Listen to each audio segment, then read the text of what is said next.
రాష్ట్రంలో జరుగుతున్న పరిణామాలకు సంబంధించి ఇవాళ మనతో పాటు చర్చలు జాయిన్ అవుతున్నారు బీఆర్ఎస్ నేత శుభప్రద్ పటేల్ గారు. గుడ్ మార్నింగ్ అండి శుభప్రద్ గారు. ఎట్లా చూడాల్సిన అవసరం కనిపిస్తుంది? ప్రజలు ఎక్కడ చూసినా కూడా క్వశ్చన్ చేస్తున్నారు ప్రభుత్వాన్ని, గల్లాబట్టి నిలదీద్దామంటూ కూడా ప్రజలు కూడా మాట్లాడుతున్న సందర్భం కనిపిస్తుంది. నిన్న షాబాద్లో అనేక వర్గాల ప్రజలు తమ ఆందోళన వ్యక్తం చేసిండ్రు, అసంతృప్తి వ్యక్తం చేసిండ్రు. ఏ విధంగా కాంగ్రెస్ హయాంలో ఇబ్బంది పడుతున్నామనే మాట మాట్లాడినరు. వాళ్ళు ఒకటే విషయం చాలా క్లియర్గా చెప్తున్నారు, ఈ ఏడాది కాలంలో కూడా ఎక్కడ కూడా ఇచ్చిన హామీలు అమలు కానే లేదు. ఎట్టి పరిస్థితుల్లో అంటే హామీలు అమలు జరగాలి, లేకపోతే అంతా ఇబ్బంది పడుతున్నామనే వ్యాఖ్యలే మనకి చాలా క్లియర్గా కనిపిస్తున్నాయి. అదేవిధంగా సీఎం మీద దుమ్మెత్తి పోస్తున్న సందర్భాలు కూడా మనం చూసినాం. అంటే ప్రజల నుంచి ఇంత తీవ్ర స్థాయిలో అత్యంత తక్కువ సమయంలో అత్యంత ఎక్కువ వ్యతిరేకత మూట కట్టుకున్న ప్రభుత్వం ఏది అని అంటే కాంగ్రెస్ అనేది చరిత్రలో నిలిచిపోతుంది అని భావించాల్సిన అవసరం కనిపిస్తుందా? డెఫినెట్ గా స్వేచ్ఛ గారు, గుడ్ మార్నింగ్ టీ న్యూస్ ప్రేక్షకులకు, మీకు అదేవిధంగా అనలిస్ట్ గారికి. అయితే వాస్తవానికి ఏంటంటే రేవంత్ రెడ్డి గారు గతంలో ఆయన ముఖ్యమంత్రి కాకముందు ఒక ఛానల్ ఇంటర్వ్యూలో మాట్లాడుతూ ప్రజలు మోసపోనికే సిద్ధంగా ఉన్నారు, మేము మోసం చేయడానికి సిద్ధంగా ఉన్నాం అన్నట్టే మాట్లాడడం జరిగింది. అదేవిధంగా కాంగ్రెస్ పార్టీ గతంలో కూడా చూసినాం, ఉమ్మడి రాష్ట్రంలో 10 సంవత్సరాలు చూసినాం, వాళ్ళు ఇచ్చినటువంటి హామీలు ఏది కూడా అమలు చేయకనే మొత్తం అవినీతిమయంగా మారి వాళ్ళంతా కూడా పాతాళలోకంకి కాంగ్రెస్ పార్టీని ప్రజలు నెట్టేసింది. కానీ మొన్న ఎన్నికల ముందు వాళ్ళు ఇచ్చినటువంటి హామీలు అరచేతిలో వైకుంఠం చూపించినటువంటి కాంగ్రెస్ పార్టీ మొత్తం వాళ్ళ మేనిఫెస్టోలో దాదాపు ఎవరు అడిగిన దాన్ని కాదనకుండా అడగంది కూడా ఇస్తామని చెప్పేసి 420 హామీలు ఇచ్చి, దాంట్లో ముఖ్యంగా రైతు డిక్లరేషన్ అని చెప్పి వరంగల్లో ఈ రేవంత్ రెడ్డి మాటలు ఎవరు నమ్మరు అని చెప్పేసి సోనియా గాంధీ గారిని తీసుకొని వచ్చి రైతు డిక్లరేషన్ అని చెప్పేసి అదేం చెప్పారు, రైతు డిక్లరేషన్ లో 2 లక్షల రుణమాఫీ తక్షణమే కాంగ్రెస్ పార్టీ అధికారంలోకి రాగానే 2 లక్షల రుణమాఫీ చేస్తామని చెప్పడం జరిగింది. అదేవిధంగా రైతులకు, కౌలు రైతులకు, రైతు కూలీలకు అందరు కూడా కౌలు రైతులకు ఎకరానికి 15,000, అదేవిధంగా కౌలు రైతు కూలీలకు సంవత్సరానికి 12,000 రూపాయలు ఇస్తామని చెప్పేసి ఎన్నికల మేనిఫెస్టోలో పెట్టినాక వాళ్ళు డెడ్ లైన్ కూడా పెట్టుకోవడం జరిగింది. 100 రోజుల లోపల ఈ హామీలన్నీ కూడా మేము అమలు చేస్తామని చెప్పడం జరిగింది. కానీ వాళ్ళు గద్దెనెక్కిన తర్వాత మొదటిగా ఏం చెప్పిర్రు, వచ్చిన తర్వాత మొదటి సంతకమే రైతు రుణమాఫీ మీద పెడతానని చెప్పేసి రేవంత్ రెడ్డి గారు చెప్పారు. అందరూ కూడా ప్రజలు మోసపోయారు. వాస్తవానికి ఈరోజు ప్రజలు చెప్తున్నది ఏంటంటే మేము మోసపోయి ఈరోజు ఉన్నటువంటి రుణమాఫీ 2 లక్షల రుణమాఫీ చేస్తానని చెప్పేసి మొదటి విడతగా కొంత ఏదో తూతు మంత్రంగా కొంత రుణమాఫీ చేస్తే ఆ రోజు హరీష్ రావు గారు మొత్తం కూడా ఛాలెంజ్ విసిరి ఇక్కడ కూడా రుణమాఫీ జరగలేదు, దానికి ఏ దానికన్నా నేను రాజీనామా కూడా సిద్ధమని చెప్తే ఆగస్టు 15 వరకు డెడ్ లైన్ పెట్టుకోవడం జరిగింది. వాళ్ళు ఆగస్టు 15 తర్వాత మళ్ళీ కూడా ఈరోజు కూడా ప్రస్తుతం ఈరోజు పోయిన ప్రతి ఊర్లో, అది నిన్న కేటీఆర్ గారు నిన్న షాబాద్లో జరిగినటువంటి ధర్నాలో ఓపెన్ ఛాలెంజ్ చేసినట్టు, ఏ ఊరికి పోదాం, రేవంత్ రెడ్డి గారు సొంతగా పుట్టినటువంటి కొండారెడ్డిపల్లికి పోదామా, లేకపోతే కొడంగల్ నియోజకవర్గం ఆయన సీఎంగా ప్రాతినిధ్యం వహిస్తున్నటువంటి కొడంగల్ నియోజకవర్గంలో ఏ గ్రామానికన్నా పోదామా, మొత్తం రాష్ట్రంలో ఉన్నటువంటి ఏ గ్రామానికన్నా మీరు ఎంచుకోండి, ఏ గ్రామానికన్నా పోదాం, 100% రుణమాఫీ ఒకవేళ జరిగినట్టే మొత్తం బీఆర్ఎస్ పార్టీ ప్రజాప్రతినిధిగా మేము రాజీనామా చేయడానికి సిద్ధంగా ఉన్నామని చెప్పేసి ఓపెన్ ఛాలెంజ్ విసిరేయడం జరిగింది. అదేవిధంగా రైతు భరోసాకు సంబంధించి వీళ్ళు మోసం చేసేసారు ఆల్రెడీ ప్రజలకు.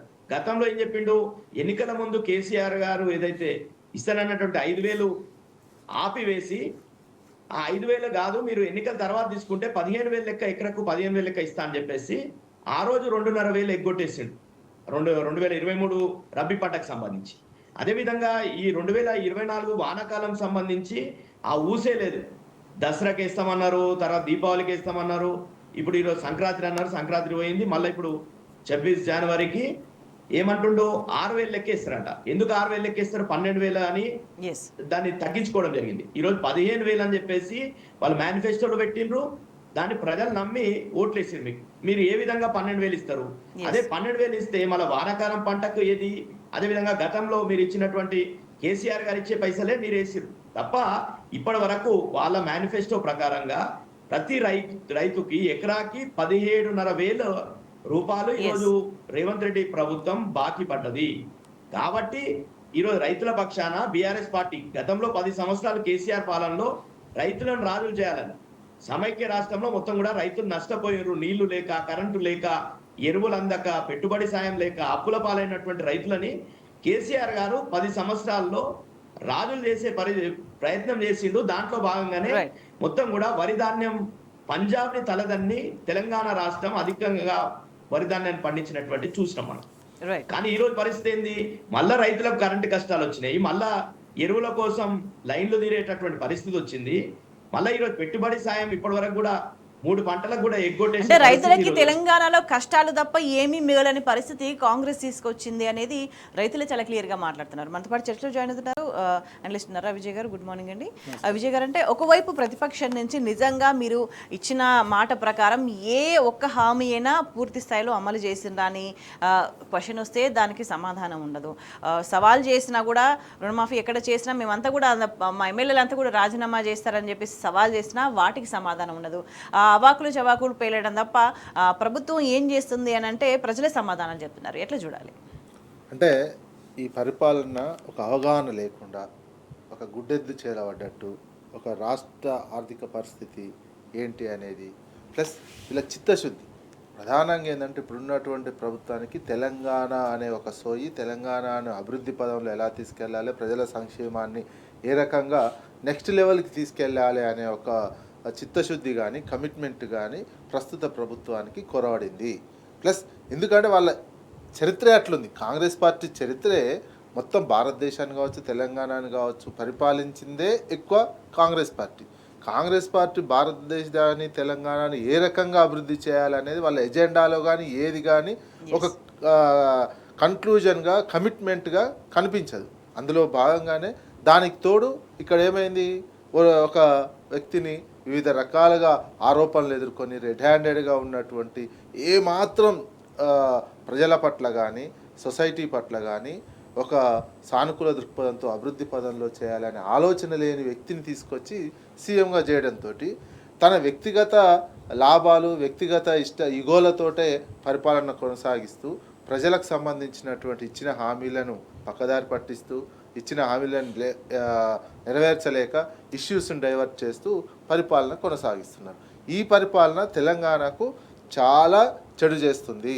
తెలంగాణను అనేక రంగాల్లో వెనకడుగు వేసే విధంగా, వెనుకబాటుతనానికి గురయ్యే విధంగా మళ్ళా చేస్తుంది. కేవలం తన సొంత స్వార్థ ప్రయోజనాల కోసం మాత్రమే ఈ ముఖ్యమంత్రి పోస్ట్ను ఉపయోగించుకుంటూ తను అభివృద్ధి చేస్తున్నట్టు బయటికి చెప్పుకుంటూ లోపల మాత్రం ఏమాత్రం తెలంగాణకి ఈ ఏడాది కాలంలో కేంద్రం నుంచి రావాల్సినటువంటి అంశాలు కానీ ఇక్కడ వీళ్ళు చేసినటువంటి ఇచ్చిన 6 గ్యారెంటీల అమలు ఒకటి కూడా చిత్తశుద్ధితోటి పూర్తిగా అమలు చేయలేదు. రైతు రుణమాఫీ సగం సగమే చేసినటువంటి ఎమ్మెల్యేలు, వాళ్ళ పార్టీ ఎమ్మెల్యేలు అసెంబ్లీలోనే చెప్తున్నారు. కొన్ని నియోజకవర్గాల్లో 50% అయిందని, కొన్ని చోట్ల 40 అని, కొందరు 70 అని రకరకాలుగా చెప్తున్నారు. బయటకు ముఖ్యమంత్రి మాట్లాడుతున్న మాటలు చూసి ముఖ్యమంత్రి ఎటువంటి ముఖ్యమంత్రి అంటే అబద్ధాలు ముఖ్యమంత్రి అని మాట్లాడుతున్న పరిస్థితి. ప్రతిదీ చూడబోతే ప్రతిదీ కూడా అబద్ధాలు, బూతులు, ఈ రకంగా పరిపాలన ఎందుకంటే వీళ్ళకు తెలియట్లేదు తెలంగాణ వచ్చిన దాన్ని తెలంగాణ సోయితోటి ఏ రకంగా దీన్ని నెక్స్ట్ లెవెల్ తీసుకెళ్లాలని. అంత ఎందుకంటే ఈ కార్ రేస్ అనేది ఒక అంతర్జాతీయ గుర్తింపు గేమ్ అనేది తెలంగాణకు వస్తే 140 కోట్ల జనాభా భారతదేశంలో ఉన్నటువంటి ఒక ప్రతిష్టాత్మకమైనటువంటి గేమ్ ఎవరైనా హైదరాబాద్కి వస్తే దాన్ని తన్నుకుంటారండి ఎవరైనా? ఈ రకమైనటువంటి దాన్ని ఇంకో పైసా ఎక్కువైనా ఖర్చు పెట్టి నిర్వహించుకోవాల్సినటువంటి బాధ్యత, దానికి ఒక ఇమేజ్ వస్తుంది. ఇంటర్నేషనల్ గేమ్ ఉన్నటువంటి అక్కడనే తెలిసిపోతుంది వీళ్ళ పరిపాలన సామర్థ్యం ఏంది, వీళ్ళ ఇంటెన్షన్ ఏంది, తెలంగాణను హైదరాబాద్ను నెక్స్ట్ లెవెల్కి తీసుకెళ్లాలా లేదా అనే అంశము వీళ్ళకి ఏమాత్రం చిత్తశుద్ధి కమిట్మెంటు కనిపించట్లేదు. దానికి తోడు నిరంతరం ప్రజలను ఇబ్బంది పెట్టే కార్యక్రమం, హైడ్రాతోటి ప్రజలను ఇబ్బంది పెట్టడం, ఇచ్చిన రైతు భరోసాకు సంబంధించి రైతు భరోసాకు ఏమైంది, ఇస్తా అని చెప్పి ఇవ్వలేనటువంటి సిచ్యువేషన్. ఏడాది కాలం ఇవ్వకపోయేసరికి రైతుల్లో ఒక నిరుత్సాహం వచ్చింది. రైతుల్లో ఒక మళ్ళా వ్యవసాయం ఏమవుతుంది అని ఒక ఆందోళన, భయం, ఆవేదన వ్యక్తమయ్యేటువంటి సిచ్యువేషన్ రైతుల్లో నెలకొన్నది. ఇస్తాన్న బోనస్ కూడా అన్ని ఓట్లకు ఇవ్వలేనటువంటి సిచ్యువేషన్కి వెళ్ళిపోయారు. క్రమక్రమంగా ఒక 120 కిలోమీటర్ల వేగంతో వెళ్తున్నటువంటి తెలంగాణ అభివృద్ధి వేగాన్ని వీళ్ళు మొత్తం జీరోకి తీసుకొచ్చినటువంటి చేస్తున్నటువంటి సిచ్యువేషన్ కనిపిస్తుంది. అది కూడా మళ్ళీ వీళ్ళ సొంత స్వార్థ ప్రయోజనాల కోసమే దీన్ని అభివృద్ధి వేగాన్ని పూర్తిగా మందగించి జీరోకి తీసుకొచ్చడం జరుగుతుంది. అంటే వ్యక్తిగత ఉద్దేశాలతో తెలంగాణ సమాజాన్ని ఇబ్బంది పెడుతున్న పరిస్థితి, అనేక వర్గాల ప్రజల్ని ఇబ్బంది పెడుతున్న పరిస్థితి. దీనికి తోడు తెలంగాణకు నష్టం చేసే నిర్ణయాలకు సంబంధించి, అంటే తెలంగాణ రాష్ట్ర ప్రభుత్వం అంటే తెలంగాణ ప్రయోజనాలను కాపాడాలి, కానీ ఎక్కడ కూడా అటువంటి చర్యలకు పూనుకుంటున్నట్టయితే కనిపించట్లేదు రాష్ట్ర ప్రభుత్వ వ్యవహార శైలి. కేంద్రంతో కలిసి కూడా తెలంగాణని విధ్వంసం చేసే కుట్రలకు పాల్పడుతుంది అనే దానికి నిదర్శనంగా మనకి అనేక వార్తలు కనిపిస్తున్నాయి. శుభప్రద్ గారు, అంటే ఈ ప్రభుత్వం తెలంగాణ ప్రయోజనాలు కాపాడే ప్రభుత్వం కాదు అంటూ అనేక సందర్భాల్లో నిరూపించుకుంటూ వస్తుంది. ఎందుకంటే దానికి నిదర్శనంగానే మనం మళ్ళీ ఇక్కడ వార్తని గమనిస్తున్నాం.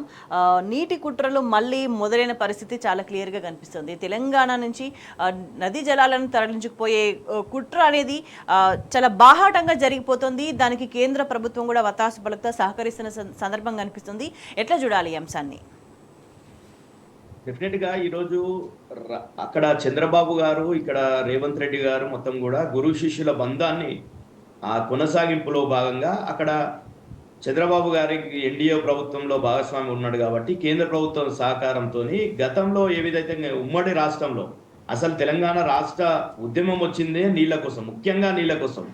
ఎందుకంటే నదులంతా కూడా మన దగ్గర నుండి కృష్ణా గోదావరిలు పారుతున్నా కానీ మన చేన్లంతా కూడా బీడు వారిపోతూ మనకు నీళ్లు లేక రైతులు గోసలు పడి ఆ బోర్లు వేసుకొని కరెంటు లేక అనేక తిప్పలు పడుతూ ఉరి కొయ్యలెక్కినటువంటి రైతాంగాన్ని మనం గతంలో ఉమ్మడి రాష్ట్రంలో చూసాం.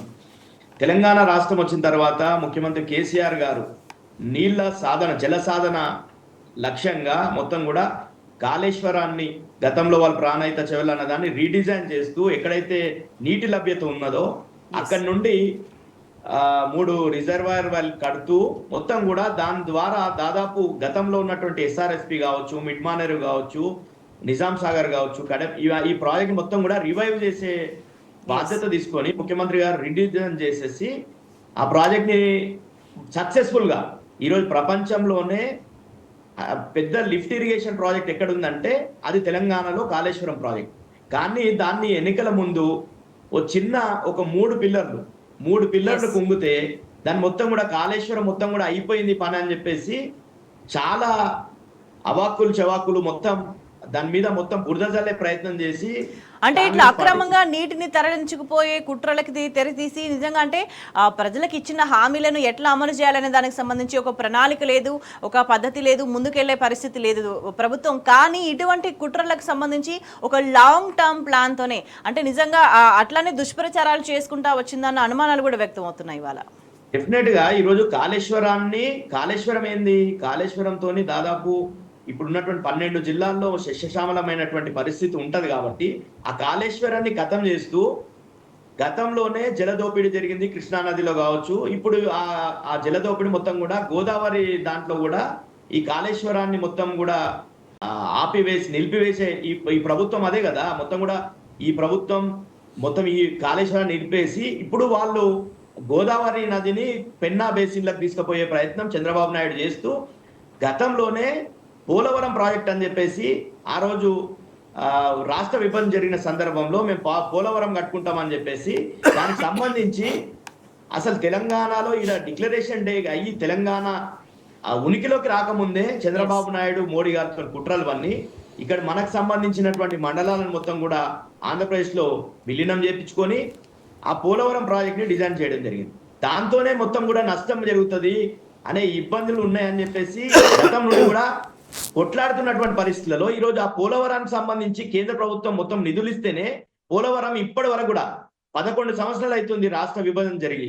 11 సంవత్సరాల్లో పోలవరాన్ని నిర్మించలేరు కానీ మళ్ళీ ఒక కొత్త దోపిడీ ఎత్తుగడ వేసి మళ్ళా గోదావరిలో ఉన్నటువంటి నీళ్ళని మొత్తం కూడా పెన్నా బేసిన్లకు తీసుకుపోయే ప్రయత్నంతోనే ఈ బనకచెర్ల ప్రాజెక్ట్ ని డిజైన్ చేస్తున్నారు. దానికి ఇక్కడ ఉన్నటువంటి ప్రభుత్వం ఒత్తాసు పలికే పరిస్థితే కనిపిస్తుంది. ఎందుకంటే రేవంత్ రెడ్డి గారి ప్రభుత్వం దీని మీద స్పందిస్తలేదు. ఈరోజు ఆ ప్రాజెక్ట్ డిజైన్ చేస్తుంటేనే మనం ఈరోజు వ్యతిరేకించాల్సిన అవసరం ఉంది. కానీ ముఖ్యంగా రేవంత్ రెడ్డి గారి ఆలోచన విధానం చూసుకుంటే మనము కాళేశ్వరంతో నీళ్లు ఈరోజు మొత్తం కూడా ఎక్కడి వరకు నల్గొండ జిల్లా తుంగతుర్తి వరకు నీళ్ళు వచ్చినటువంటి పరిస్థితి ఉంది. ఇక్కడ మెదక్ జిల్లా కావచ్చు, అక్కడ ఆదిలాబాద్ కావచ్చు, ఇవన్నీ వరంగల్ కావచ్చు, ఇవన్నీ మొత్తం కూడా ఖమ్మం కావచ్చు, ఈ జిల్లాలన్నీ కూడా ఉమ్మడి జిల్లాలు ఇంత మేరకు నీళ్లు మొత్తం కూడా నీళ్లతోని శశిశ్యామలం అవుతుంటే కళ్ళు మండేటటువంటి ఆంధ్ర నాయకులు కళ్ళు మండాలి. కానీ మన దురదృష్టం ఏంటంటే ఒక విజన్ లేనటువంటి వ్యక్తి ఎవరు కూడా ఊహించలే. తెలంగాణ ప్రజలు కూడా ఊహించినటువంటి వ్యక్తి అంటే ముఖ్యమంత్రి. గోదావరి బనకచెర్ల లింక్ కు సంబంధించి తెలంగాణ ప్రభుత్వం నుంచి ఎటువంటి అభ్యంతరాలు కానీ ఖండన కానీ రాకపోవడాన్ని ఎట్లా చూడాల్సిన అవసరం కనిపిస్తుంది? అంటే నిజంగా ముఖ్యమంత్రికి తెలంగాణ ప్రయోజనాలు పట్టవు అని దీంతో ప్రూవ్ అయిందని అనుకోవాలా? స్పష్టంగా ఈరోజు ఇలాంటి మొదటి నుంచి కూడా చూసుకుంటే రేవంత్ రెడ్డి గారు పిసిసి ప్రెసిడెంట్ కావడంలో కూడా చంద్రబాబు నాయుడు గారు పాత్ర ఉందని చెప్పేసి కాంగ్రెస్ పార్టీకి సంబంధించినటువంటి నాయకులే ఆరోపణలు చేశారు. అట్లాంటి పరిస్థితులలో ఈరోజు చంద్రబాబు నాయుడు అడుగులకు అడుగులు వస్తే ముఖ్యమంత్రి ఇక్కడ రావడం అనేది తెలంగాణ ప్రజల దురదృష్టం. ఈరోజు దానికి సంబంధించే ఈరోజు ఒక్క స్టేట్మెంట్ ఆంధ్రప్రదేశ్ సంబంధించినటువంటి చాలా విషయాలు చాలా మాట్లాడారు. కేసీఆర్ గారు హైకోర్టు విభజన కావచ్చు, ఈ నదుల కోసం కావచ్చు, ఈ రోజే మనము బ్రిజేష్ కుమార్ ట్రిబ్యునల్లో కూడా గతంలో కేసీఆర్ గారు ముందటి నుండి మన వాదన ఏంటంటే రాష్ట్ర విభజన జరిగిన సందర్భంలో రాష్ట్రాల వారీగా నీటి కేటాయింపులు ఉండాలి, ప్రాజెక్టుల వారీగా కాకుండా రాష్ట్రాల వారీగా నీటి కేటాయింపులు ఉండాలని చెప్పేసి మన వాదన ఏదైతే కేసీఆర్ గారు బలంగా వినిపించిర్రో ఆ వాదనకు అనుగుణంగానే నిన్న ఒక ఆర్డర్ రావడం జరిగింది. దానికి సంబంధించి కూడా ఈ రోజు మళ్ళీ కుట్రలు పన్నే. ఈ రోజు ఆంధ్రప్రదేశ్ సంబంధించినటువంటి వాళ్ళు కుట్రలు పన్నితే అంటే ఎక్కడైనా ఒక పాజిటివ్ రెస్పాన్స్ వస్తే అది తమ ఖాతాలో వేసుకునే ప్రయత్నం కూడా చేస్తా ఉంది కాంగ్రెస్ కంటిన్యూస్ గా గత సంవత్సర కాలంగా కూడా. ఈరోజు డెఫినెట్ గా కేసీఆర్ గారు ఎంత కృషి చేసిండు అనేది బ్రిజేష్ కుమార్ ట్రిబ్యునల్ లో గతంలో కూడా ఉమ్మడి రాష్ట్రంలో కూడా ఆ ట్రిబ్యునల్ లో వాదనలు కావచ్చు, తెలంగాణ రాష్ట్రం ఏర్పడ్డ తర్వాత కూడా అనేక సందర్భాల్లో కేసీఆర్ గారు ఎమినెంట్స్ ని మొత్తం కూడా పంపించి ట్రిబ్యునల్లో వాదనలు వినిపించి రాష్ట్రాల వారి, ఎందుకంటే మెజార్టీగా కృష్ణా గోదావరిలంతా కూడా కృష్ణా నది ముఖ్యంగా బ్రిజేష్ కృష్ణా నది మెజార్టీగా 70% పరివారక ప్రాంతం తెలంగాణలో ఉంటుంది. కేవలం 30% ఉన్నటువంటి దాంట్లో ఈరోజు 812 టీఎంసీలో కేవలం 299 టీఎంసీ తెలంగాణకి ఇస్తూ మిగతా టీఎంసీలంతా కూడా ఆంధ్రప్రదేశ్ వాడుకునే పరిస్థితి గతంలో ఉండే. కాబట్టి అది కాకుండా తెలంగాణకు ఏదైతే ప్రవాహక ప్రాంతం ఉందో, లేకపోతే ఇది గతంలో నిధులు కావచ్చు, అప్పులు కావచ్చు, కరెంటు కావచ్చు, ఏ విధంగా అయితే డివైడ్ చేసిందో కనీసం 50% అన్నా కూడా ఈ నది జలాల్లో కృష్ణా నదిలో 50% వాటర్ అన్న తెలంగాణకు రావాల్సిన ఆవశ్యకత ఉంది. ఎందుకంటే మహబూబ్నగర్ కావచ్చు, మా జిల్లాకు సంబంధించి వికారాబాద్ జిల్లా కావచ్చు, నారాయణపేట కావచ్చు, ఇక్కడ ఈ జిల్లా నల్గొండ కావచ్చు, ఇవన్నీ కూడా కృష్ణానది బేసిన్లో ఉన్నటువంటి జిల్లాలు. కాబట్టి ఈ జిల్లాలంతా కూడా ఇప్పటికీ ఇంకా కరువు ఉన్నటువంటి పరిస్థితి ఉంది. కాబట్టి ఆ కృష్ణానదిని పూర్తిగా వినియోగించుకోవాలంటే ఈరోజు పాలమూరు రంగారెడ్డి ఎత్తిపోతలు ఏదైతే పథకాన్ని కేసీఆర్ గారు మొత్తం కూడా 70% పూర్తి చేసినా కానీ ఈ ప్రభుత్వం వచ్చిన తర్వాత రేవంత్ రెడ్డి గారు ₹1 పని పాలమూరు రంగారెడ్డి మీద వెచ్చించలేడు. కాబట్టి ఇది దురదృష్టం. తెలంగాణ ప్రజల దురదృష్టం ఏంటంటే ప్రజలు కూడా చాలా తొందరగా గమనిస్తున్నారు. ఈ రోజు 10 నెలల లోపట్నే ప్రజలందరూ కూడా ఈ ప్రభుత్వం ఎట్లా పోతుంది అనే ప్రయత్నం ప్రజలందరూ కూడా తిరస్కరించే పరిస్థితి రేవంత్ రెడ్డి సర్కార్కి వచ్చింది. కానీ ఈ ఎన్నికలు 5 సంవత్సరాలకే వస్తాయి కాబట్టి 5 సంవత్సరాలు వెచ్చించాలి. ఆ పరిస్థితి తెలంగాణ దాపరించి తప్పకుండా ఈ హక్కుల కోసం బీఆర్ఎస్ పార్టీ 100% ఓకే. ఈరోజు అధికారంలో లేకపోయినా కానీ ప్రతిపక్ష పాత్రలో తప్పకుండా గతంలో ఉద్యమంలోనే కొట్లాడినాం. తెలంగాణకు అన్యాయం జరిగిన సందర్భంలో ఉద్యమంలో కొట్లాడినటువంటి కేసీఆర్ నాయకత్వం ఉంది. కాబట్టి 100% తెలంగాణకు ఈరోజు బనకచెర్లతోని అన్యాయం జరుగుతుంది. కాబట్టి 100% బీఆర్ఎస్ పక్షాన మా నాయకత్వం ఆలోచిస్తుంది, దానికి సంబంధించి అడుగులేస్తుంది, పోరాట బాటం కూడా పడుతుంది. రైట్ విజయ్ గారు, అంటే ఉమ్మడి రాష్ట్రంలో అంటే తెలంగాణ ప్రత్యేక రాష్ట్రంగా లేదు, ఇక్కడ నుంచి జలాలు తరలించిపోయే కుట్రలు చేసిండ్రు అంటే ఓకే. కానీ ఇప్పుడు తెలంగాణ రాష్ట్రంగా ఉంది, 11 సంవత్సరాలు అయిపోయింది. ఎందుకు ఇంకా తెలంగాణని దోపిడీ చేసే ప్రయత్నం ఏపీ చేస్తుంది అని అంటే దాన్ని ఇప్పుడున్న ప్రభుత్వం ఎలా చేస్తుంది అని అంటే ఎట్లా చూడాలి? వాళ్ళకి అలవాటు అయిపోయి ఉన్నది. 60 సంవత్సరాల నుంచి ఉమ్మడి ఆంధ్రప్రదేశ్లో తెలంగాణ వనరులను, ఉద్యోగాలను, నీటిని ఏ రకంగా దోచుకుపోయారో ఒక కుట్ర ప్రకారము క్రమక్రమంగా తెలంగాణకు రావాల్సిన నీటి వనరులను ప్రధానంగా దాదాపు ఆపేశారు, లేదా వాళ్ళు దోచుకపోయినటువంటి సిచ్యువేషన్ ఉంది. ఎప్పుడైతే తెలంగాణ వచ్చి 10 ఏళ్లలో తమ నీళ్లు తాము వాడుకోవడానికి రకరకాల ప్రాజెక్టులు, ముఖ్యంగా కాలుష్యం, కృష్ణాలో నీటి లభ్యత తక్కువగా ఉన్నప్పటికీ గోదావరిలో నీటి లభ్యత ఎక్కువగా ఉన్నది. గోదావరి నీటి లభ్యతను పూర్తిగా వినియోగించుకోవటం కోసమే కాళేశ్వరం లాంటి ప్రాజెక్టును డిజైన్ చేసి నీటిని మనం ఉపయోగించుకునేటువంటి సిచ్యువేషన్కు పోయినాం.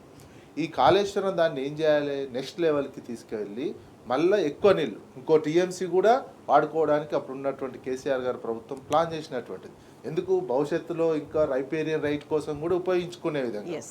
ఆ రకమైనటువంటి పరిణామాన్ని వదిలేసి ప్రస్తుతం ఏం చేస్తున్నారు, మాకు ఒక కాళేశ్వరం లాంటిది కావాలి అని చంద్రబాబు నాయుడు లక్ష్యంగా పెట్టుకొని గోదావరిని పూర్తిగా ఎండబెట్టి వాళ్ళ వైపు తీసుకోవడానికి గోదావరి నీటిని పెన్నా బేసిన్లోకి బనకచెర్ల దాకా తీసుకుపోయి ఇది ఒక పెద్ద కుట్రలాగా చేస్తున్నటువంటి.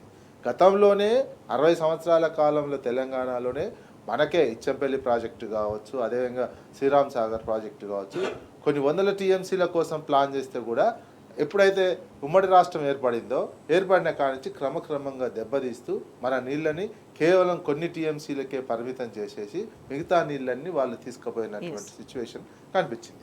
ఇప్పుడు ఇక్కడ కాళేశ్వరం కట్టినాక అయితే కుంగినటువంటి పిల్లర్స్ను కూడా రిపేర్ చేయకుండా ప్రస్తుత ప్రభుత్వం ఎందుకుంది అంటే మెయిన్ ఏంది, నేను వాళ్ళ సపోర్ట్ తోటి ఇక్కడ రాజకీయంగా ఎదిగినా అనే ఒక కాన్సెప్ట్ ఇప్పుడున్న ముఖ్యమంత్రికి పనిచేస్తుంది.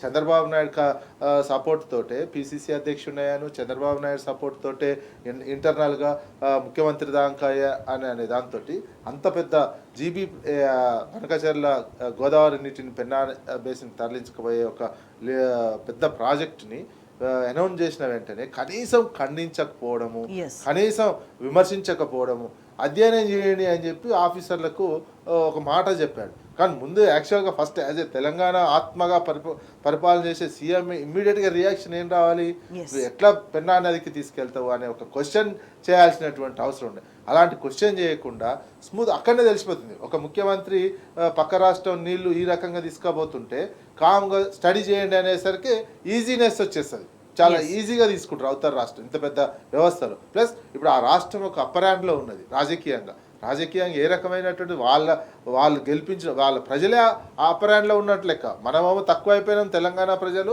ఆంధ్ర ప్రజలు ఎక్కువైపోయినాం. కేంద్ర ప్రభుత్వం పూర్తిగా సపోర్ట్ చేస్తుంది. విశాఖ స్టీల్కి నిన్న ఏకదమ్కు బెదిరియంగానే 11,000 కోట్ల రూపాయల ప్యాకేజ్ ఇచ్చినటువంటిది. అట్లా బెదిరించి బ్లాక్మెయిల్ చేసి అదేవిధంగా రాజకీయంగా ప్రెషర్ పెట్టి ఆ రకమైన పనులన్నీ చేసుకుంటున్నారు. ఈ జీబీకి సంబంధించినటువంటిది గోదావరి బనకచెర్లకు సంబంధించిన నీటి తరలింపు కూడా వాళ్ళు నేషనల్ వైజ్ నిధులు తెచ్చుకొని కట్టుకునే అవకాశం కనిపిస్తుంది. అంటే ఇట్లా నీళ్లు తరలించుకుపోయే కుట్ర చేస్తున్నా కూడా ముఖ్యమంత్రి వ్యవహార శైలి అనేది నిజంగా తెలంగాణ ముఖ్యమంత్రిలాగా వ్యవహరించట్లేదు అన్న అనుమానాలు అయితే బలపడుతున్నాయి. శుభప్రద్ గారు, అంటే నీళ్లు తరలించుకుపోయే కుట్రలు చేస్తున్నా ఒక నిశ్శబ్దం వహించడం ప్రభుత్వం అనే బిహేవియర్ వెనక అంటే నిజంగా కాంగ్రెస్ బీజేపీలకు తెలంగాణ ప్రయోజనాలు పట్టవు, ఏదున్నా కూడా తెలంగాణ వనరులు దోపిడీ చేయడం తప్ప ఇంకో ధ్యాస ఉండదు అనే మాటలు నిరూపితమైన భావించాలా? వాస్తవం కదా. ఈరోజు ఈ ఏడాది కాలంగా మనం చూస్తే ఈ కాంగ్రెస్ పాలన కావచ్చు, గతంలో ఈ 11 ఏళ్ల నుండి మనం కేంద్రంలో బీజేపీ పాలన కూడా చూసినాం. ఈ రాష్ట్రానికి 2 జాతీయ పార్టీలతోని ప్రయోజనం శూన్యం. ఒక 1% ప్రయోజనం కూడా మనం ఒక అనుమతులు ఇవ్వడం తప్ప ప్రాజెక్టులకు గతంలో అనుమతులు మనం అన్ని రకాలుగా రిపోర్ట్లు ఇచ్చిన సందర్భంలో అనుమతులు ఇవ్వడం తప్ప కేంద్ర ప్రభుత్వం మనకు కాళేశ్వరం అనే పెద్ద ప్రాజెక్టు 1,00,000 కోట్ల వ్యయంతో కడితే కూడా దానికి ఒక అనా పైసా నిధులు కేటాయించలేదు మనకు. అదేవిధంగా ఆ రోజు ఉన్నటువంటి వాళ్ళు ఏదైతే ఫైనాన్స్ కమిషన్ తీసేసి నీతి ఆయోగ్ పెట్టిండ్రో, నీతి ఆయోగ్ కూడా మనము మిషన్ భగీరథ అనేసి మిషన్ కాకతీయ అని చెప్పేసి ఏదైతే మనం ఈ మొత్తం ఇంటింటికి మంచినీళ్ళు ఇవ్వాలి, చెరువులను పునరుద్ధరించాలని చెప్పేసి పథకాలు ఏదైతే డిజైన్ చేసినామో ఆ పథకాలకు కూడా నీతి ఆయోగ్ కూడా సిఫారసు చేసింది 22,000 కోట్లు ఇవ్వాలని చెప్పేసి. కానీ ఇక్కడ కూడా ఒక అనా పైసా కేంద్ర ప్రభుత్వం మనకు సహకరించలేదు. కానీ అయినప్పటికీ కేసీఆర్ గారు ఒక దీక్షతోని, అంటే తెలంగాణ ఉద్యమంలో కష్టాలను, రైతుల కష్టాలను, తెలంగాణ ప్రజల దహార్తిని చూసినటువంటి నాయకునిగా, నదులకు నడక నేర్పినటువంటి నాయకునిగా ఈరోజు కాళేశ్వరం కడితే రివర్స్ పంపింగ్ ద్వారా మొత్తం కూడా నదిని దాదాపు ఒక 1/2 కిలోమీటర్ ఎత్తి మనకంతా కూడా గతంలో ఏం చెప్పిర్రు, సమైక్య రాష్ట్రంలో పాలకులు ఏం చెప్పిర్రు, తెలంగాణ ఎత్తైన ప్రాంతంలో ఉంది, నదులు కింది నుండి పారుతున్నాయి, మీకు ఎట్లొస్తాయి నీళ్ళు అన్నారు. కానీ కేసీఆర్ గారు అది నదిని ఎత్తి తెలంగాణకు మొత్తం కూడా నీళ్ళు తెచ్చినటువంటి ఘనత కేసీఆర్ గారు ఆ రోజు చూసారు. అప్పుడు మొత్తం కూడా దేశంలోనే రైతులు ఈరోజు సంతోషంగా మొత్తం ఎక్కడ ఏ రాష్ట్రంలో ఉన్నారంటే గత 10 సంవత్సరాల్లో కేసీఆర్ గారి పాలనలో రైతులు సంతోషంగా ఉండే. కానీ ఈ రోజు వచ్చిన తర్వాత వీళ్ళు ఏం చేసిర్రు, అన్ని విషయాల్లో ఈరోజు రైతులకు ఫస్ట్ పెట్టుబడి ఉండదని చెప్పేసి అప్పుల పాలు అవుతారు రైతులు అని చెప్పేసి పెట్టుబడి సాయం అని చెప్పి దేశంలో ఎవరు ఆలోచించలే, ప్రపంచంలో ఎవరు ఆలోచించలే. అట్లాంటి పథకాన్ని తీసుకొని వచ్చి రైతు బంధు అని చెప్పేసి రైతులకు భరోసా ఇస్తూ పెట్టుబడి సాయం ఇచ్చినటువంటి చరిత్ర ఉంటే ఈరోజు ఆ పెట్టుబడి సాయం ఇయ్యరు, రైతులకు రుణమాఫీ చేస్తామన్నారు, అది సంపూర్ణం చేయలే. ప్రాజెక్టులు ఈరోజు ఒక 3 పిల్లర్లు కుంగితే వాళ్ళు ఎల్ఎన్టీ సంస్థ వాళ్ళు మేము రిపేర్ చేస్తామని చెప్పేసి వాళ్ళు ప్రభుత్వానికి చెప్పిర్రు. ప్రభుత్వానికి అనా పైసా ఖర్చు కాకుండా రిపేర్స్ చేయడంలో, కానీ ఆ రిపేర్ చేసి మళ్ళా నీళ్ళు వచ్చి ప్రజలందరికీ నీళ్లు వారితే మళ్ళీ ఆ నీళ్ళల్లో కేసీఆర్ కనిపిస్తాడని చెప్పేసి ఈ కుట్ర పడినటువంటి రేవంత్ రెడ్డి సర్కార్ ఆ రిపేర్లు చేయకుండా నీళ్ళని మొత్తం కూడా వదిలివేసేసి సముద్రంలో కలిసే పరిస్థితి తీసుకొని వచ్చింది రేవంత్ రెడ్డి గారి ప్రభుత్వం. 1 సంవత్సరం వర్షాలు పడకపోతే కాళేశ్వరం విలువ అనేది మనకు తెలుస్తుంది. ఈ రోజు మళ్ళీ ఏం చెప్తున్నాడు, హైదరాబాద్ లో మూసీ నదిని ప్రక్షాళిస్తా దాన్ని ఏదో 1,50,000 కోట్లు దోచే ఒక ప్రాజెక్ట్ పెట్టుకున్నాడు. ఆ ప్రాజెక్ట్ పెట్టుకోనికి మళ్ళీ నీళ్ళు ఎక్కడ తెస్తా అంటుండు, కాళేశ్వరమే మునిగిపోయింది అంటున్నాడు. ఆ మళ్ళా ఏమంటుండు, మల్లన్న సాగర్ నుండి నేను నీళ్ళు తీసుకొని వస్తా, ఈ ఏదైతే మూసీ నది పునర్జీవం కోసం మల్లన్న సాగర్ నీళ్ళు ఎట్లా నుంచి వస్తాయి, కాళేశ్వరం నుండే కదా పంపాయి మల్లన్న సాగర్కి వచ్చే నీళ్లు. ఇట్లా రేవంత్ అంటే ఏ విధంగా మభ్య పెట్టాలని చూసినా కూడా ప్రజలకు మాత్రం ఒక స్పష్టత వస్తుంది, ఏది తెలంగాణకు ప్రయోజనకారిగా ఉంది, ఎటువంటి నిర్ణయాలు తెలంగాణకు మేలు చేస్తాయి అనే దానికి ప్రజలకు కూడా ఒక క్లారిటీ వస్తున్న సందర్భంగా కనిపిస్తుంది. ప్రజలు చాలా ఈ రోజు మొత్తం కూడా ప్రజలు చాలా గమనిస్తున్నారు. ఏదో అది వాళ్ళ తప్పిదంగా కూడా భావిస్తున్నారు. ఏంటంటే కేసీఆర్ అనే నాయకుడిని మనం పొడగొట్టుకున్నాం, వీళ్ళు ఏదో చెప్పారు ఏదో చేస్తారనుకున్నారు. విజన్ లేనటువంటి ఒక ముఖ్యమంత్రి, ఆయన ఏం చెప్తుండో, ఎన్నికలు వచ్చినటువంటి 420 హామీల గురించి ఆయన సోయి లేదు, 6 గ్యారెంటీల గురించి ఆయన సోయి లేదు. ఆయన సోయి అల్లా ఎట్లా ప్రజల్ని మొత్తం కూడా విధ్వంసం, కేటీఆర్ గారు చెప్పినట్టు డిస్ట్రక్షన్, డైవర్షన్, డీవియేషన్ మొత్తం కూడా ఇదే ఈ 3 దాంట్లలోనే రేవంత్ రెడ్డి గారు మొత్తం కూడా దోపిడీ కొనసాగుతున్నది. ఈ విషయాలన్నీ క్షేత్రస్థాయిలోకి వెళ్తే ప్రజలే బాహాటంగా మాట్లాడి ఆగ్రహం వ్యక్తం చేస్తున్న పరిస్థితి అనేక సందర్భాలు కనిపిస్తుంది. విజయ్ గారు, అంటే ఇప్పటికే ఒక ఏడాది కాలం పాటు రైతులు కావచ్చు, వ్యవసాయ రంగం కావచ్చు తీవ్రంగా నష్టపోయిన పరిస్థితి తెలంగాణలో నెలకొంది. ఎందుకు ఈ ఏడాదిలో ఇంత స్థాయిలో వ్యవసాయం నష్టపోయింది, రైతులు ఎందుకు ఇంత గోసపడుతున్నారు అని అంటే ప్రభుత్వ వైఫల్యమని చెప్పకనే చెప్తున్నారు, రైతులంతా కూడా మాట్లాడుతున్న పరిస్థితి. ఇప్పుడు ఈ నీళ్లను కూడా తరలించుకుపోయేలాగా ఉంటాయి, ఎందుకంటే డెడ్ స్టోరేజ్ నుంచి కూడా నీళ్లను పూర్తిగా తరలించుకుపోవడానికి లిఫ్ట్లు పెట్టుకొని మరి అంత ప్రణాళికలు సిద్ధం చేస్తున్న పరిస్థితి, బాహాటంగా ఈ పనులన్నీ చేసుకుంటున్న పరిస్థితి. ఇదే కనుక ఇంప్లిమెంట్ జరిగితే కనుక తెలంగాణలో ఇంకా భవిష్యత్ ఏంటి వ్యవసాయానికి సంబంధించి? అందుకే కాంగ్రెస్ పార్టీ వ్యవహార శైలి స్పష్టం చేయాల్సినటువంటి అవసరం ఉన్నది. కాంగ్రెస్ పార్టీ కాళేశ్వరం మీద కాంగ్రెస్ పార్టీ విధానం ఏంటి? కాంగ్రెస్ పార్టీ అందుకే కాళేశ్వరం కుంగిపోయినటువంటి 3 పిల్లర్లను రిపేర్ చేయండి ఇందుకే అనేది ఇప్పుడు కుట్ర బయటపడుతుంది. వాళ్ళు ఇంటర్నల్గా వాళ్ళు ముందే ప్లాన్, బనకచర్ల జీబీ ప్లాన్ ముందే ఉంటే ఈ కాళేశ్వరం కుంగిపోయినటువంటి పిల్లర్లు దీన్ని నేషనల్ డ్యామ్ సేఫ్టీ అథారిటీ అన్నట్టు విచారణ జరిపి దాని మీద నెట్టి, ఎందుకంటే కేంద్రంలో ఉన్న ప్రభుత్వము ఆంధ్రప్రదేశ్లో ఉన్న ప్రభుత్వం ఒకటే, వాళ్ళ మీదకి నెట్టేసి దీన్ని రిపేర్ చేయకుండా ఫస్ట్ వచ్చిన కొత్తలో అక్కడనే కుంగిపోయినటువంటి ప్లేస్లో వీళ్ళు ఒక పవర్ ప్లాంట్ ప్రజెంటేషన్ పెట్టి మేము డైమండ్ కట్ చేసి రిపేర్ చేస్తామని ముందే అనుకున్నటువంటి వాళ్ళు, ఆ తర్వాత ఇటు చంద్రబాబు నాయుడు ఇన్వాల్వ్ అయ్యిందా లేదా కేంద్రంలో ఉన్నటువంటి వాళ్ళు ఇన్వాల్వ్ అయ్యి ఇక్కడ ఉన్నటువంటి ప్రభుత్వాన్ని, ఇక్కడున్న ముఖ్యమంత్రిని బ్లాక్మెయిల్ చేసిర్రా, బెదిరించిర్రా తెలియదు. ఆ తర్వాత నుంచి మేము ఇది రిపేర్ చేసేటువంటి మూలకేయాలి, కాళేశ్వరాన్ని మూలకేయాలి, అది రిపేర్ చేయాల్సినటువంటి అవసరం లేదని ఒక ఇంటర్నల్గా నిర్ణయం తీసుకొని దాంట్లో కనీసం ఏమాత్రం రిపేర్ చేయనటువంటి సిచ్యువేషన్కి దాన్ని మర్చిపోయి ఈలోపు వీళ్ళు జీబీ ప్లాన్ చేసుకొని బనకచర్ల గోదావరి బనకచర్లది నీళ్లు మొత్తం తరలించకపోయే విధంగా వాళ్లకు కావలసిన ఇంటర్నల్ సహకారము ఇక్కడున్న ప్రభుత్వం అందిస్తుంది అనేది చాలా క్లియర్గా అర్థమవుతున్నటువంటి అంశం. లేకపోతే ఏడాది నుంచి అసలు కాళేశ్వరం ఒక నీళ్ళ అన్ని భూకంపం వచ్చినా తట్టుకొని ఉన్నది, కుంగిపోలేటువంటిది, అదేవిధంగా అంత వరద కొన్ని లక్షల క్యూసెక్ల నీళ్లు పోయినా తట్టుకొని ఉన్నటువంటి దాన్ని ఎందుకు రిపేర్ చేయట్లేరు? అటువంటి ప్లస్ ఈ 2 టీఎంసీలే కాక 3వ టీఎంసీ కోసం అంటే ఇప్పుడు వాడుకుంటున్నటువంటి నీళ్లను భవిష్యత్తు రైపేరియన్ రైట్ కోసం కూడా గత ప్రభుత్వం ఒక సిద్ధం చేసినటువంటిది. యాక్చువల్గా 3వ టీఎంసీని కూడా తరలించి ఏర్పాటు చేయాల్సినటువంటి అవసరం ఉండే. ఎందుకంటే గోదావరికి సంబంధించినటువంటిది అంతర్రాష్ట్ర లింక్ కూడా ఏర్పాటు చేయాలని కేంద్రం అనుసరిస్తున్నటువంటి సమయంలో మన నీళ్లు మన హక్కుగా అదనంగా నీళ్లు రావాల్సినటువంటి వాటా కోసం ప్రయత్నం చేయాల్సినటువంటి సమయంలో ఉన్నదాన్ని రిపేర్ చేయకుండా పక్క రాష్ట్రానికి ఎందుకు సహకరిస్తున్నారు? దీని మీద కనీసం రాష్ట్ర ప్రభుత్వ వైఖరి చెప్పట్లేదు. అదేవిధంగా కాంగ్రెస్ పార్టీ రాజకీయంగా కాంగ్రెస్ పార్టీ కూడా బాధ్యత తీసుకొని అనౌన్స్ చేయాల్సినటువంటి మీకు ఇక్కడ అధికారం ఇచ్చినటువంటి తెలంగాణ సమాజాన్ని తెలంగాణ ప్రజలను ఎందుకు వంచిస్తున్నారు? కాంగ్రెస్ పార్టీ వంచిస్తుంటే కాంగ్రెస్ ముఖ్యమంత్రి ఈ రకంగా వంచిస్తుంటే కాంగ్రెస్ పార్టీ హైకమాండ్ ఏం చేస్తుంది? కేవలం మీ రాజకీయంగా ఇక్కడ ఉన్నటువంటి ముఖ్యమంత్రికి రాజకీయంగా పక్క రాష్ట్ర ముఖ్యమంత్రి కావచ్చు పక్క రాష్ట్రంలో ఉన్నటువంటి రాజకీయ అనుబంధం ఉన్న నేపథ్యంలో తెలంగాణ ప్రజల నీటి హక్కులను కాలరాచే విధంగా వ్యవహరిస్తుంటే చూస్తూ ఊరుకుంటారు పార్టీ హైకమాండ్ కావచ్చు పార్టీలో ఉన్నటువంటి నాయకులు కావచ్చు తెలంగాణ సమాజం కూడా చూడాల్సినటువంటి అవసరం ఉంది. తెలంగాణ ప్రజలు మనకెందుకు 10 సంవత్సరాలకే తెలంగాణ అస్తిత్వం మీద ఆంధ్ర ఆధిపత్య భావజాలం ఉన్నటువంటి వాళ్ళు ఏ రకంగా మళ్ళీ క్రమక్రమంగా ఒక వ్యక్తిని సీఎం ఇక్కడ ఉన్నటువంటి సీఎంని అడ్డుపెట్టుకొని మన హక్కులను ఏ రకంగా కాలరాస్తున్నారు అనే విషయాన్ని తెలంగాణ సమాజము తెలంగాణ ప్రజలు అర్థం చేసుకోవాల్సినటువంటి అవసరం ఉన్నది.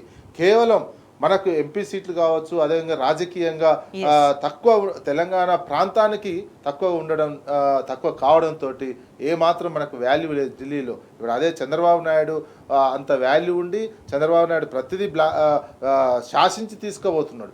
మనం యాచించినా రావాలనేటువంటిది మనకు ఉన్నటువంటి శాసించే అధికారాన్ని మనమే వదులుకున్నావా అనే ఒక క్వశ్చన్ మార్క్ మాత్రం ప్రజలు వీటన్నింటి వెనుక తెలంగాణను బలహీనపరిచే కుట్ర జరుగుతుంది. వాటర్లో ఇప్పుడు మిగతా రాజకీయంగా బలహీనపడినటువంటి అంశము దాంతో ఇప్పుడు ఫస్ట్ నీటి హక్కుల మీదనే దెబ్బ పడుతున్నది కదా. వాళ్ళు క్రమక్రమంగా ఏ రకంగా తీసుకోబోతున్నారో క్రమక్రమంగా మన ప్రాజెక్టులను ఇక్కడ ప్రభుత్వంతో రిపేర్ చేయకుండా ఆపేటువంటి శక్తి ఇంటర్నల్గా అదే జరిగింది. రిపేర్ చేయకుండా ఎందుకు ఆపారు? ఏడాది పాటు రిపేర్ చేస్తే అది ఈజీగా వచ్చేది. ప్లస్ 3వ టీఎంసీని కూడా తీసుకునే అవకాశం ఉంటుండేది. 3వ టీఎంసీని కూడా దానికి పనులు ప్రారంభించినట్లయితే రేపు భవిష్యత్తులో వాళ్ళని క్వశ్చన్ చేసే అవకాశం ఉంటుంది. మాకు ఉన్న రైపేరియన్ రైట్ని మీరు ఎట్లా ఉపయోగించుకుంటారు అనే దాని విషయంలో కూడా అడిగే అవకాశం ఉంటుండేది. అలాంటి అవకాశాలన్నీ వీళ్ళు చేజారుస్తున్నారు. ఇప్పుడున్నటువంటి కాంగ్రెస్ ప్రభుత్వము కాంగ్రెస్ ముఖ్యమంత్రి ఎందుకు ఇంటర్నల్గా వీళ్ళకి అండర్స్టాండింగ్ ఉందా అనే ప్రశ్న మాత్రం తలెత్తుంది. దీన్నే తెలంగాణ సమాజం అంతా అర్థం చేసుకోవాల్సినటువంటి అవసరం అయితే ఉన్నది. కాళేశ్వరాన్ని ఈ రకంగా కాటగలుపుతున్నటువంటి అంశాన్ని రిపేర్ చేయకుండా పెట్టి ఆంధ్ర వాళ్లకు నీటి మీద హక్కులు కలిగించే విధంగా ఆంధ్ర రాష్ట్ర ప్రజలు ఎందుకంత ప్రేమ అర్థమవుతలేదు. ఇక్కడున్న ముఖ్యమంత్రి కనీసం దాని మీద అక్కడ ఉన్నటువంటి ప్రభుత్వాన్ని హెచ్చరించినటువంటి మీరు ఎందుకు కడుతున్నారని ఒక క్వశ్చన్ చేసేటువంటి సిచ్యువేషన్లు కూడా లేనటువంటి పరిస్థితికి వెళ్ళిపోయింది.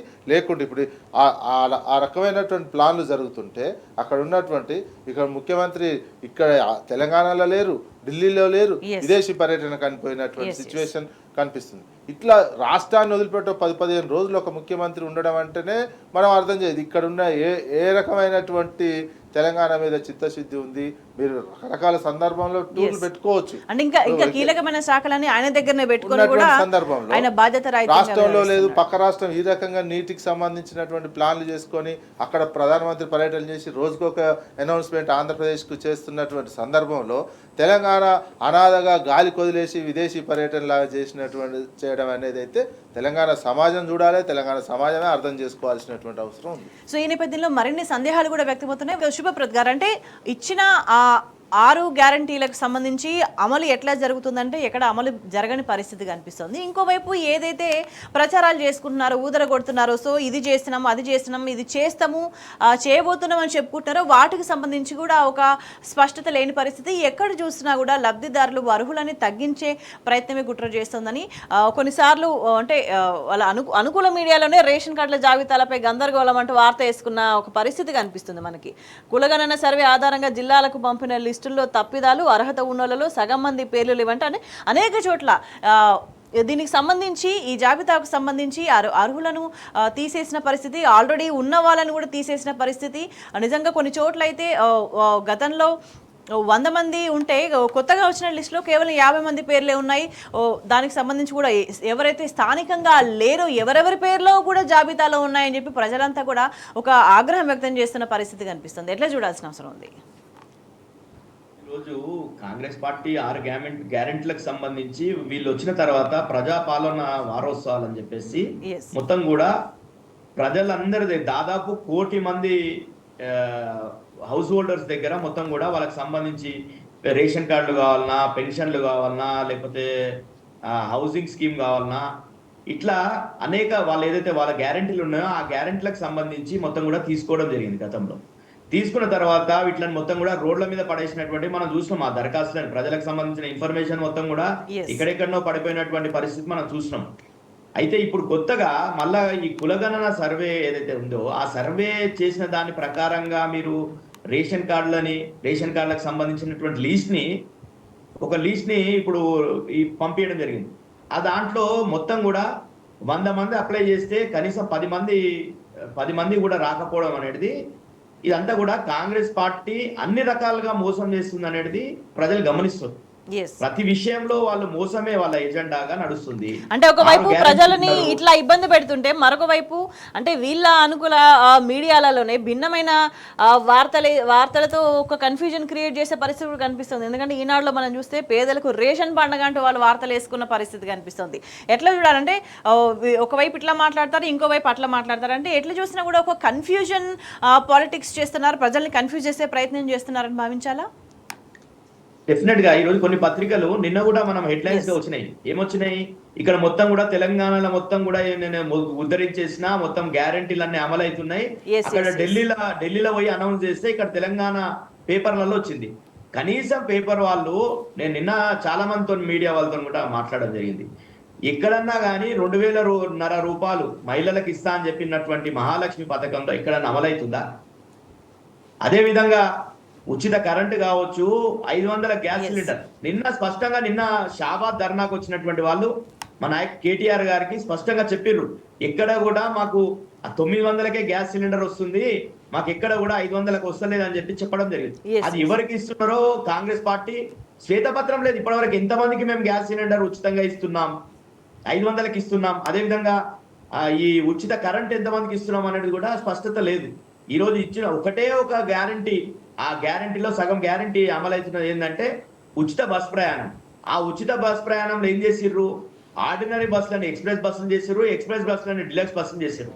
అదే విధంగా బస్సులను తగ్గించేసి మహిళలు అసలు పోలేనటువంటి పరిస్థితి. నిన్న ఆ విషయం కూడా చెప్పిర్రు మహిళలు వచ్చి, మేము అసలు పోలేనటువంటి పరిస్థితి. ఇంకోటి, మా భర్తలు లేకుండా మేము పోవాలి నాన్న బస్సులలోని, అంటే భర్తల్ని, పిల్లల్ని, మగవాళ్ళని ఇడిచిపెట్టేసి ఆడవాళ్ళు ప్రయాణం చేయాలనే ఈ ప్రభుత్వం తీసుకురావడం అనేది కూడా ప్రజలు ఈ గ్యారంటీలు అమలు చేయడం లేదు. ఈ చేయకపోతే కనీసం ఒక మీడియా అనేది ఎప్పటికి కూడా ప్రతిపక్ష పాత్ర ఉండాలి. గతంలో కేసీఆర్ గారు ఎన్నో చేసిడు, ప్రజలకు అడిగినటువంటి హామీలు ఎన్నో అమలు చేసినటువంటి కేసీఆర్ గారి మీద ఏదో చిన్న ఒక ఊర్లో ఏదో ఒక సంఘటన జరిగితే కూడా దాన్ని కూడా పెద్దగా ఫ్రంట్ పేజ్లలో వేసినటువంటి ఈ ఆంధ్ర పత్రికలు ఈ రోజు మాత్రం ఇవన్నీ కనిపిస్తలే వాళ్ళ. ఈరోజు తెలంగాణలో ప్రజలు పడుతున్నటువంటి కష్టాలు ఈ గ్యారంటీలు అమలు కాక, గతంలో కేసీఆర్ గారు ఇచ్చినటువంటి పథకాలు కూడా కరెక్ట్ గా చేరకపోవడం, ఈరోజు కళ్యాణ లక్ష్మికి సంబంధించి కేసీఆర్ గారు ఇస్తే మొత్తం కూడా పెళ్లి అయిపోయి వాళ్ళు పిల్లలు పుట్టినప్పుడు ఇస్తున్నారు. ఈ రోజు కళ్యాణ లక్ష్మి చెక్కులు ఇంకా సంవత్సర కాలమైనా కానీ కళ్యాణ లక్ష్మి చెక్కులు వస్తలేవు. అంటే ఈ పత్రికలకు అంటే తెలంగాణ సమస్యలు కనిపించకపోవడం కాదు, సమస్యలు బయటకు కనిపించకుండా చేసే ఒక కుట్ర జరుగుతుంది అనేది స్పష్టమవుతుంది. స్పష్టంగా కనిపిస్తుంది కదా, ఈ మీడియా మేనేజ్మెంట్ చేయాలని ఒక ప్రయత్నం జరుగుతుంది. ఆయన దగ్గర పిఆర్ఓలు కూడా ఒక్కొక్క పత్రిక నుండి ఒక్కొక్క పిఆర్ఓ, ఆ పిఆర్ఓలు పెట్టుకొని ఆ పత్రికలో ఏ హెడ్డింగ్ రావాలనేది కూడా వీళ్ళే నిర్ణయిస్తున్నారు. సీఎం ఆఫీస్ లో నిర్ణయించి ఆ పత్రికలో హెడ్డింగ్లు వచ్చే విధంగా ఈ రోజు ఈ పత్రికలో ఈ హెడ్డింగ్ ఉండాలి. అట్లనే ఆంధ్ర మీడియాకి సంబంధించిన వాళ్ళందరూ కూడా ఈరోజు సీఎం గారి దగ్గర ఉన్నారు. గతంలో కేసీఆర్ గారి దగ్గర ఎవరున్నారు? తెలంగాణ ఉద్యమం చేసినటువంటి వాళ్ళు, రమేష్ హజారే లాంటి వాళ్ళు, లేకపోతే మేధావి వర్గానికి సంబంధించిన దాంట్లో మీడియాలో కూడా ఇంటలెక్చువల్స్ వాళ్ళు కేసీఆర్ గారు. ఈరోజు మొత్తం కూడా ఆ మీడియా మేనేజ్మెంట్ సంబంధించినటువంటి వాళ్ళే మాత్రమే ఆ పేపర్లకు సంబంధించిన వాళ్ళు ఉన్నారు. వాళ్ళు ఏమనుకుంటే అదే హెడ్లైన్స్ లో వస్తుంది. ఆ Yes, పేపర్లు exactly. అట్లా నడుస్తున్నాయి. ప్రజలు అందుకే ఈరోజు మీడియా ఈ పేపర్లని ఇవన్నీ కూడా చూస్తలేరు. సోషల్ మీడియా యుగం అయిపోయింది. ప్రజలు ప్రతిదీ తెలిసిపోతున్నది. మొన్న Right. రేవంత్ రెడ్డి గారు పోయి మహారాష్ట్రలో ప్రచారం చేస్తే ఏం జరిగింది? ఇక్కడ మొత్తం రైతు రుణమాఫీ చేసినామని చెప్తే పక్కకే మహారాష్ట్ర ఆదిలాబాద్ ఎంత కనెక్ట్ ఉంటది. అందరు కూడా తెలిసి ఇక్కడ రేవంత్ రెడ్డి ఎక్కడెక్కడైతే తిరిగిండో అక్కడక్కడ ప్రజలు ఓడగొట్టిండ్రు కాంగ్రెస్ పార్టీ. Yes, అదే విధంగా exactly. రేపు ఢిల్లీలో కూడా అదే పరిస్థితి అవుతుంది. ఈయన ఇక్కడ ఉద్ధరిస్తలేడు. రేవంత్ రెడ్డి గారు తెలంగాణలో ఇచ్చినటువంటి 400 హామీలు అమలు చేస్తలేడు, 6 గ్యారెంటీలు అమలు చేస్తలేడు. పోయి ఢిల్లీలో పోయేసి ఆడ గ్యారెంటీలు అమలు చేస్తా అని ఈయన బాధ్యత తీసుకుంటున్నాడు. ఈయన ఏఐసిసి చీఫ్ ఎప్పుడైండో లేకపోతే కాంగ్రెస్ పార్టీ అధినేత ఎప్పుడైండో మొత్తం జాతీయ స్థాయిలో కాంగ్రెస్ పార్టీ అధినాయకత్వం ఆలోచించుకోవాల్సిన పరిస్థితి. రైట్ విజయ్ గారు, అంటే అనేక పథకాల అమలుకు సంబంధించి ఎట్లా చూసినా కూడా లబ్ధిదారులకు సంబంధించి ఒక కోత విధించే ఉద్దేశంగానే ప్రభుత్వ చర్యలు ఉన్నాయని చెప్పి ప్రజలు మాట్లాడుకుంటున్న సందర్భం. ఎందుకు ఆల్రెడీ అర్హులుగా ఉన్న వాళ్ళని వాళ్ళ పేర్లు ఎందుకు తొలగించండు, ఎందుకు అక్కడ లేని వాళ్ళ పేర్లు ఎట్లా వచ్చినాయి, ఒక క్రెడిబిలిటీ అనేది లేకుండా పోయింది ప్రభుత్వం చేస్తున్న పనులకు తీసుకుంటున్న చర్యలకు సంబంధించి అనేది కూడా ఉత్తుత్తి పథకాల కింద ముద్రపడిపోయినాయి.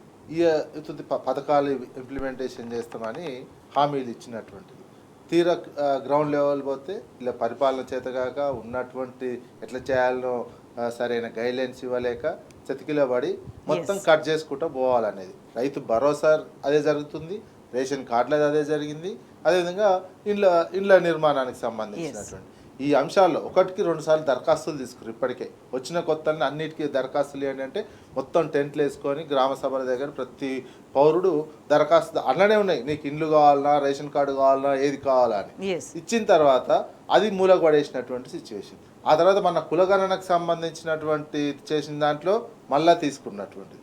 ఇప్పుడు ఏంది రేషన్ కార్డులకు సంబంధించినటువంటి సెలక్షను మన సమగ్ర కుల సర్వేకి చేసినటువంటి దాంట్లో ప్రామాణికంగా తీసుకున్నామని చెప్పారు.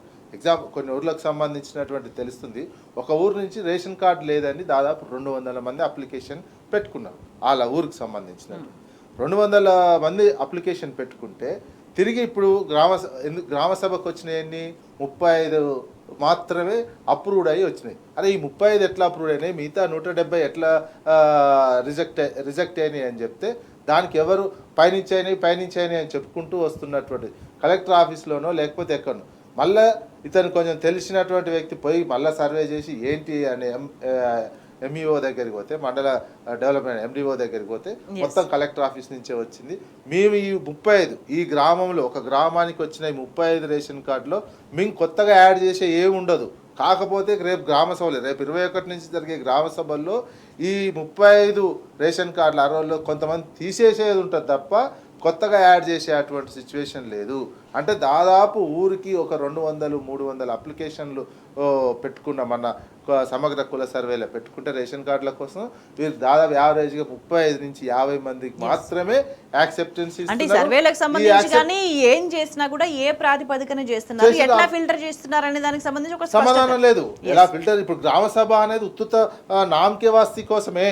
గ్రామ సభలో కొత్తగా ఇచ్చేటువంటి లేవు. గ్రామ సభ ద్వారా వచ్చి ఇప్పుడు ఆల్రెడీ లిస్ట్ అయి గ్రామ సభకు వచ్చినటువంటి దాంట్లో తీసేయడమే తప్ప కొత్తగా యాడ్ చేసే అధికారం గ్రామ సభకు లేనటువంటి సిచ్యువేషన్ రేషన్ కార్డుల విషయంలో. అదే ఇండ్లకు సంబంధించినటువంటి విషయం కూడా అదే రకమైనటువంటి పద్ధతి కొనసాగుతుంది. ఎవరికి ఇవ్వాలి ఏంటి, ఫస్ట్ భూమి ఉన్నోళ్ళకే ఇస్తామంటున్నారు, నెక్స్ట్ అదే ఎట్లా సెలెక్షన్ చేస్తారో తెలియదు. ఇది కూడా ఆల్రెడీ కలెక్టర్ ఆఫీస్ నుంచి వచ్చిందా లిస్టు రాలేదా తెలియలేనటువంటిది. రేపు అదేవిధంగా రైతు భరోసాకు సంబంధించి కూడా 21 నుంచి పెడుతున్న గ్రామ సభల్లో వ్యవసాయ యోగ్యం కాని భూములు ఏంటి అనేది అప్పుడు చేస్తారట. ఇండైరెక్ట్ మళ్ళీ అప్లికేషన్ తీసుకోవడమే. రేపు గ్రామ సభల్లో అటెండ్ అయ్యి నా భూమి ఇంత ఉందని పట్టాదారు పాస్ పుస్తకం ఇచ్చినటువంటి వ్యక్తికే రైతు భరోసా వస్తుందా రాదా అనేది క్లారిటీ లేనటువంటిది.